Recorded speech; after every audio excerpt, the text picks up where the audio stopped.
Ms. Herting-Ru, next question.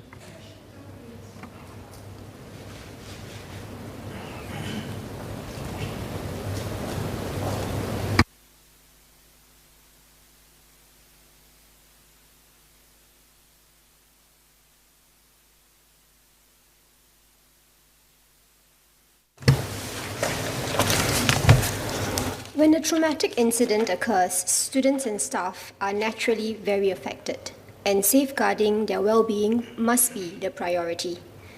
At the same time, we understand the high level of public interest and concern and appreciate that the media have the important responsibility of accurate news reporting, which can help prevent public panic, rumours, or fake news from spreading. I echo Minister Chan's sentiments during his ministerial statement on 27th July that the media has shown sensitivity and restraint in reporting the River Valley High School incident. When the incident took place, the media were not given access to the school compound and were restricted to public areas outside the school. The media's understanding was sought not to press students or staff for interviews or take photographs or videos of them in a way that they could be identified. Doing so would have created additional stress for them at an already difficult time. The media were also encouraged to give the school the space to recover from the incident.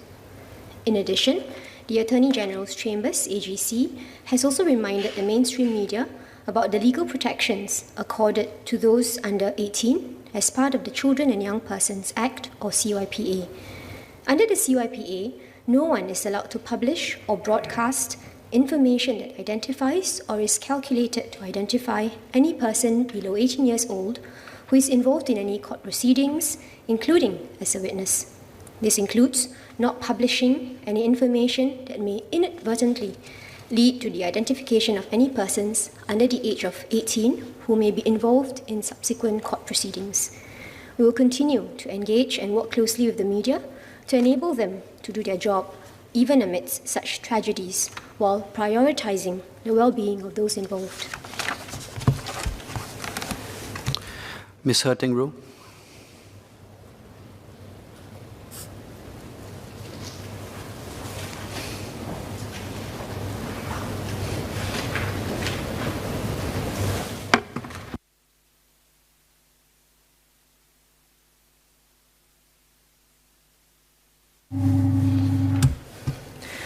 Thank you. I just have one supplementary question.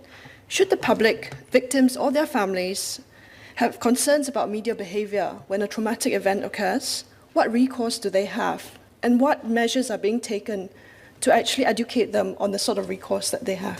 Thank you.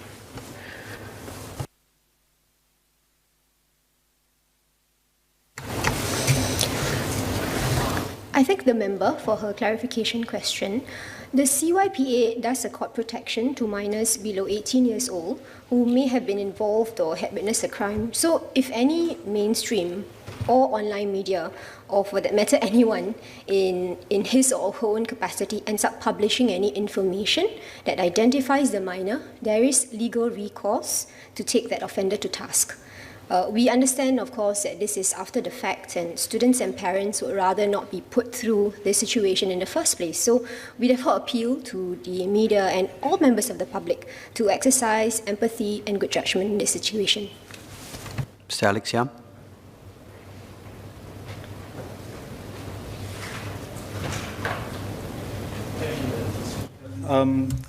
One point of clarification for the Parliamentary Secretary. In relation to the most recent incident at River Valley High School, there was, of course, online feedback from students who felt harassed on the actual day of the incident as the media gathered outside.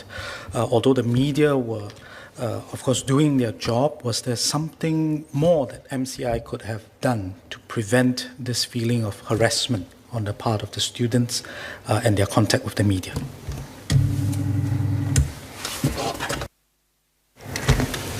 Thank you, Mr. Alex Yam. We are fully aware of the anguish felt by the students and parents, and as mentioned earlier, we had sought the mainstream media as well as the online media's efforts not to actually approach the students and staff outside the school gates. However, as reporters and media crew are in public areas, they were not actually breaking any laws, and they were entitled to be there as long as they want, because if they're not breaking any public safety laws. So there was only so much the authorities could do to actually disperse them. So I understand this is something that was causing pain to the staff and student, but we hope this is something we can continue to manage. We must understand that it was not just the media, both mainstream as well as the online media, but also members of the public who gathered outside the school once the news broke to offer their condolences and support and expressions of sympathy. So we continue to appeal to both media and well-intentioned members of the public to give the much-needed space to affected students and staff in such situations.